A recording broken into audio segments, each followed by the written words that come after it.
I'm Ariana Jones, and I'm with Waste Loop, and today I'm here with Nicole Haskey to talk about native bees.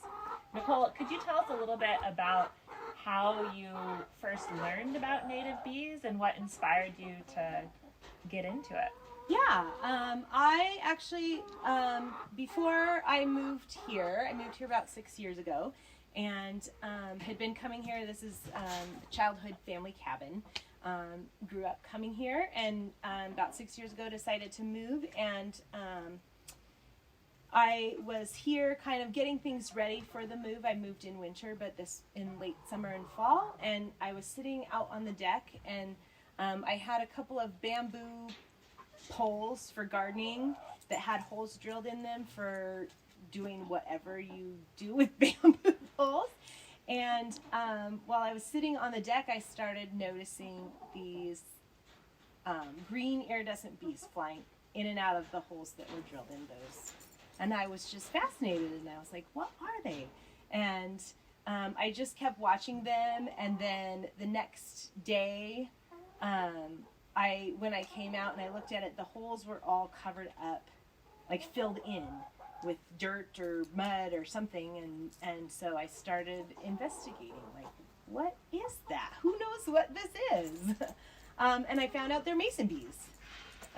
And they're wild native bees, local, all over, and they're really good pollinators, and so I was like hooked. I'd already been interested in honeybees for a long time, and so I just wanted to learn more. Awesome. And so you hear the term native bees. Does that include mason bees and leaf cutters, or what does native bees include? Yeah, so native bees, I think there's like 120 some varieties of known native bees, and then there's a whole bunch of others that haven't even truly been identified yet. Honeybees are actually an introduced species. I think that they came from Egypt, if I remember correctly. And leaf cutter bees and mason bees are naturally in this environment where we live. They're already here, they're already doing their thing, and they'll nest in trees or stumps or different things like that. But if you put housing out for them, then you can provide for them, and they'll help provide back for you. Awesome. So what does that look like after you found out that you already had mason bees here? What were your next steps? So the next step, what I did was I got online, did a little bit of research, and found out there's a great business called Crown Bees that's over on the west side of Washington State, and they have products and things for creating the homes for the bees. And so I was like, I want to make this happen. So I ordered up this tube is a kind of a standard house. So I ordered that. It came with the tubes, and then they also sell bees that you can actually order and get them delivered to you through the mail. And so I was going to do that, but I was like, I like to research things first a little bit, know what I'm getting into. And so I got the house, and I got the tubes, and I was going to then order bees when I knew I could have them delivered on a day when I was going to be home. In the meantime, I had set everything up, and wild bees just started nesting in the tubes anyway. Wow. So you never had to order any bees? I never had to order any mason bees, no. Wow. So there's obviously kind of a rhythm to the madness, but what is in the inside here? Can you tell me more about? Looks like there's a couple of different things going on. Yeah, so there's a variety of things. So the common thread among all of them is the little tubes. So mason bees and leaf cutter bees are hole nesting bees. So in the wild, they would, if I didn't put these out for them, they might in holes that had been pecked by a woodpecker, or if you have a little hole in your house or something, they'll just go in there and they'll lay their eggs in there. They won't do any damage to the structure. They don't actually make the holes. They just use them, take advantage of them. So there's a variety of different kinds of tubes that you can use. There's cardboard ones. These ones are bamboo There's this block here in the middle doesn't have tubes. It's just the whole block. Each layer can be taken apart to access the bees inside there. Or they can just crawl out themselves if you don't harvest the cocoons and release them on your own. And like I said, I started with this one, and as it started filling up, it was like, oh gosh, I got to get some more. And then, so I think I moved to this one because I had that random non-recyclable plastic left. And so I thought, okay, I'll make a bee house with it. And I found this one, and then I learned, everything's learning. So the process of learning, I learned along the way that if you want to harvest the cocoons to release them, the bamboo reeds are a lot harder to break open. But I had it, so I just put it up. And then this one I started,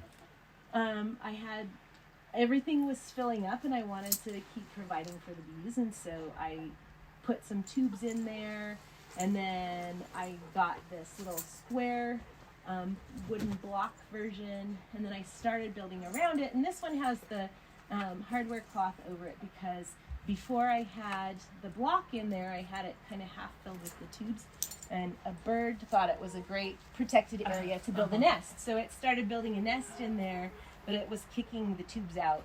And so that was the reason for getting that block. It was like, oh, fill that space up so that it's all bees. Right. So many different types of homes. Yeah.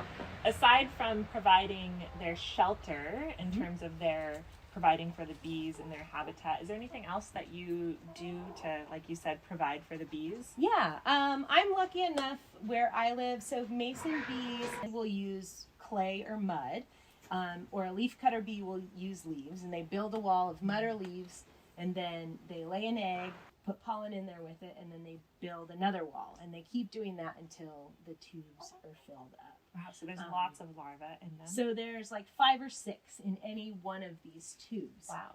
Which is awesome because then if you start small, you get exponentially bigger each year the amount of bees that you can have around. And then they also just want to have water close by. So I have a creek running through the property here, but you could have a bird bath, you could create a bee bath, or a bee watering hole for them, and that's it, really. Awesome, pretty simple. Yeah.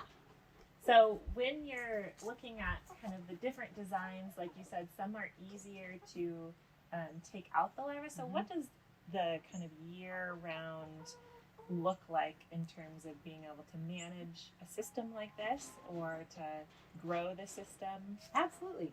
It's really low amount of work. Like you put them up and that's pretty much it. And the bees do all the hard work.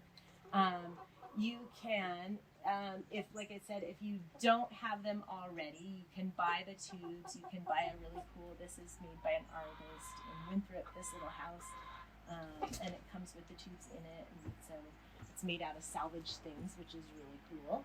Once your tubes are full, so mason bees come out first in the spring.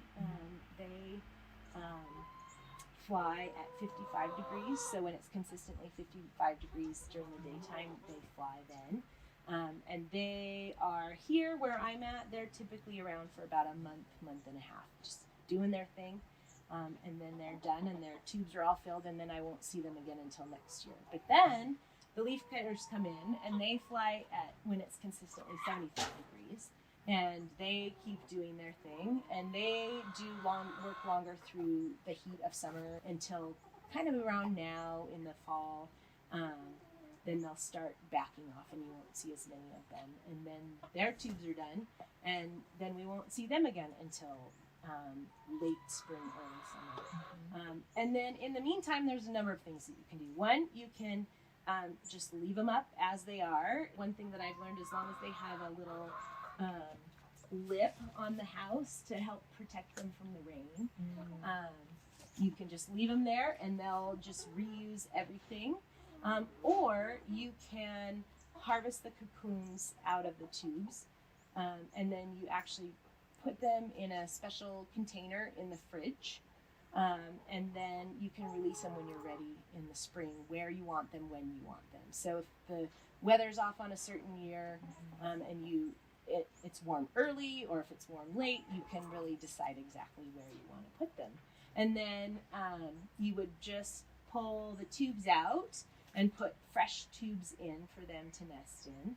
And then like this house has an attic in it that you can unscrew it and take it off, and then you would put the cocoons in the attic. Oh, wow. And put the little panel back on, and there's a hole for them to actually emerge out of, so they can naturally, it's the little cocoons you have, and so they actually will eat their way out of those and then come flying out there. And this has space behind all the tubes, so any of these, you just leave a little space behind and you can put the cocoons there, or you can even set it on top of, like on the block one, I could set the cocoons on top, and if they hatch there, then they're going to come back there. The pheromone is a big thing with bees, and so that's how they know where a good place to be is, and so they'll come back if they hatch in that spot. Awesome. It seems pretty low maintenance and straightforward. How many years have you been doing this now? I've been doing this for probably about 5 years now. Started, like I said, I think earlier with just a small one little hut, and then just started each year, grew exponentially. I've put some down in my orchard so that they're right close to my apple trees. For pollinating, one of my favorite parts about them is because they're, unlike honeybees, they don't have a queen, they don't have honey to protect, and so they're really, really gentle. So anybody can observe them really safely. It's extremely rare that they sting. So you can, I've gotten up and I like to get in close and take pictures of them, and you'll see them just sitting in their tubes, and I've had them fly right into my face before, and they're just like, oh, sorry, and then they keep going about their business. So it's none of that same worry that a lot of folks have around honeybees. Yeah, that's awesome. So when we're looking at kind of simple things like this to incorporate anywhere that we live, for you, how does this connect in with your sustainable lifestyle that you're strive for in your own home? Yeah. It's such a great connection, especially for me, having come to this place since I was very little. It's kind of where I grew, and I feel a real strong connection to the land that I'm on. And the longer I'm here and the more I start little projects like this, the more they grow and the more connection I feel. Just knowing that I'm providing something back to the land that's providing for me is really soul warming, I guess, heartwarming. Yeah, that's so great. So if somebody were interested in even starting small, what would you recommend for them? Is there a community of folks in the Leavenworth area that do this, or where should they look? Yeah, you can, beekeepers love to geek out about bees. I could talk about bees, all kinds of bees, for a long time. And so folks could definitely reach out to me. I work up at Tierra Learning Center, and I'm just started being the beekeeper up there this year. So we've just put in leafcutter homes this summer.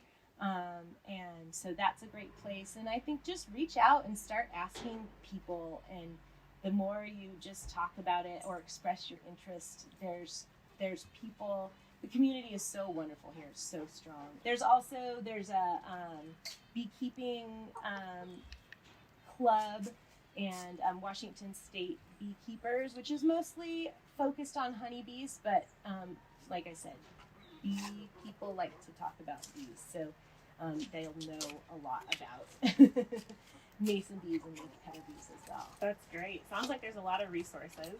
Yeah. And in terms of timing, we're in the fall right now, so when might you recommend somebody start to maybe gather the tools that they need and maybe even think about ordering bees? Yeah, so this time of year, like the only tools you would, unless you're really far ahead planner, you don't need to get anything now. You could just set it up in the spring, kind of along with your garden. When you're getting your garden going, you could think, oh, pollinators for my plants. They'll help it grow. Or if you happen to see a mason bee they'll be one of the first bees around in the spring, and or bumblebees, they kind of emerge the same time, and that's a great time to just be like, okay, I'm gonna get one of those and put them up and see what happens. Awesome. So the springtime. Yeah. So you were saying that you have a lot of projects happening here. Obviously, any landowner knows how that goes.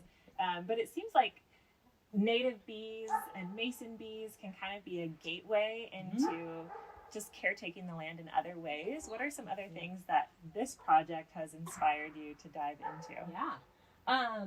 Well, one of my goals for living here is to live in connection with the land, and then also if there are things that I can do to provide for myself and my animals and my community in connection with my land, then that's even better. So like the bees in connection with the fruit trees or things like that. I started out with a dog and mason bees, and then I've grown over the years to I have honeybees now.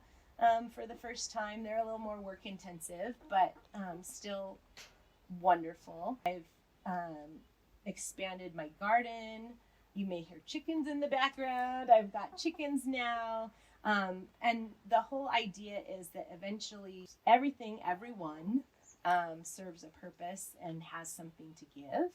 And then it all works in connection with each other. So the chickens will help the garden, help build the soil. As I said, it's clay soil here. So one of my goals with the chickens is to build up more of the topsoil so that it's better for the garden. And the garden will provide flowers for the bees, and then the bees will help keep everything going. And then ultimately, my goal personally is if I can grow food and share it with friends and people, or we can trade. If I have one thing that grows great on my property and you have one thing that grows great on your property, having that community sharing is just awesome. I totally agree. Thanks so much for your time, Nicole, and for the inspiration, and look forward to doing bees in the future as well. Yeah, thank you.